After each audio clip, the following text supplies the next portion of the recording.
Have you ever been in Spain, sitting in a cafe, and you know what you want to say in Spanish, but suddenly your brain freezes, your tongue forgets how to move, and you panic and blurt out the one phrase you've been clinging to for dear life?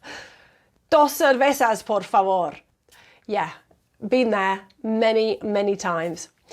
And today we're talking about facing your fear of speaking Spanish and why the scariest part of learning a language has nothing to do with the grammar verbs or rolling your R. It's all to do with fear, and the only way past it is through it. And if you're ready to kickstart your Spanish journey, check out my beginner's guide to getting started in Spanish and speaking with confidence, aka my Spanish starter kit. It's completely free. Just click the link in the description of this video to download your copy. When people tell me they're nervous about speaking Spanish, it's never because they don't know enough vocabulary. It's because of that little voice in their head. You know the one. What if I get it wrong? What if they laugh? What if I sound like a 5-year-old? Well, here's the thing. That voice is a liar. Most Spanish speakers are not sitting there with a red pen waiting to mark you down. They're actually thrilled that you're even trying. Just think about it for a minute. When someone says hola or gracias to you, even with a heavy accent, do you roll your eyes and judge them? Well, of course you don't. You probably smile, maybe even feel a bit impressed. I know I do. But fear convinces us otherwise, doesn't it? And fear tells us that it's safer to stay quiet than to risk embarrassment.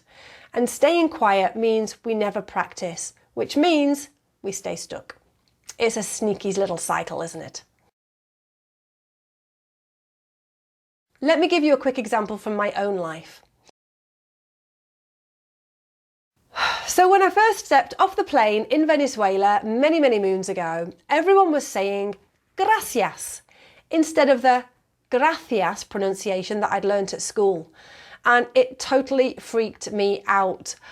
I felt really nervous at first, I've got to admit. But I soon got used to saying gracias. Now I've confused my pollo, chicken, with pelo, hair. I've confused embarazado, pregnant, with avergonzado, embarrassed. I've done it many, many times. And there's not enough time in this video to tell you about my first visit to a hairdresser's in a Spanish-speaking country. But let's just say I was extremely avergonzada.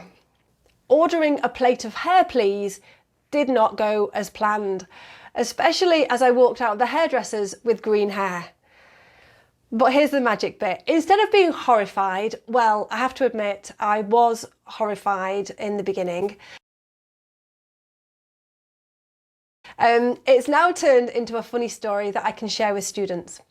Did I feel a bit silly walking around with green hair for a while? Absolutely. But did the world end? No. In fact, it gave me a boost. The next time I visited a hairdresser's, I wasn't as scared, obviously, because I'd already survived one of my worst case scenarios. And to help anyone planning on visiting the hairdressers in a Spanish-speaking country, I've got your back. I've put together a mini Spanish lesson. You can check out the description of this video for the link.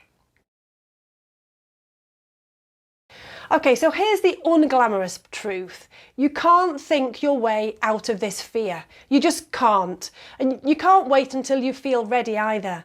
The only way through it is by speaking, even when you don't feel ready, especially when you don't feel ready. So how do you make it easier? Well, start small. Order something in Spanish without pointing at the menu. Make mini challenges. Tell yourself, today I'll ask one question in Espanol. Tomorrow, make it 2. Practice with strangers. Locals don't know you, they'll forget your mistake in seconds. Laugh at yourself. Honestly, some of your funniest travel stories will come from language slip-ups, believe me.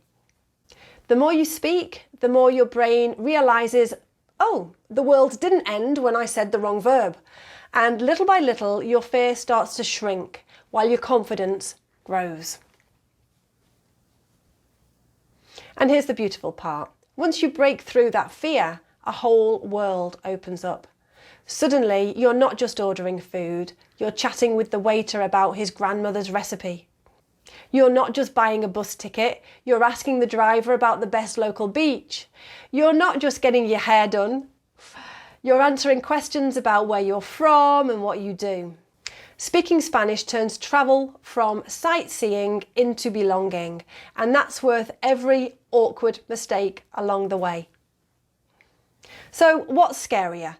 Making a few mistakes in Spanish, or never getting the chance to connect with people in another language at all? If you're ready to face your fear, remember I've got something that can help.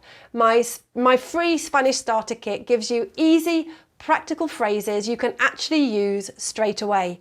So the next time you're tempted to fall back on dos cervezas, por favor, you'll have something new to try. Like I said, I've dropped the link below, so grab it. It's completely free. And if you found this video helpful, give it a like, hit subscribe, and let me know in the comments what's the scariest or the funniest mistake you've ever made in Spanish.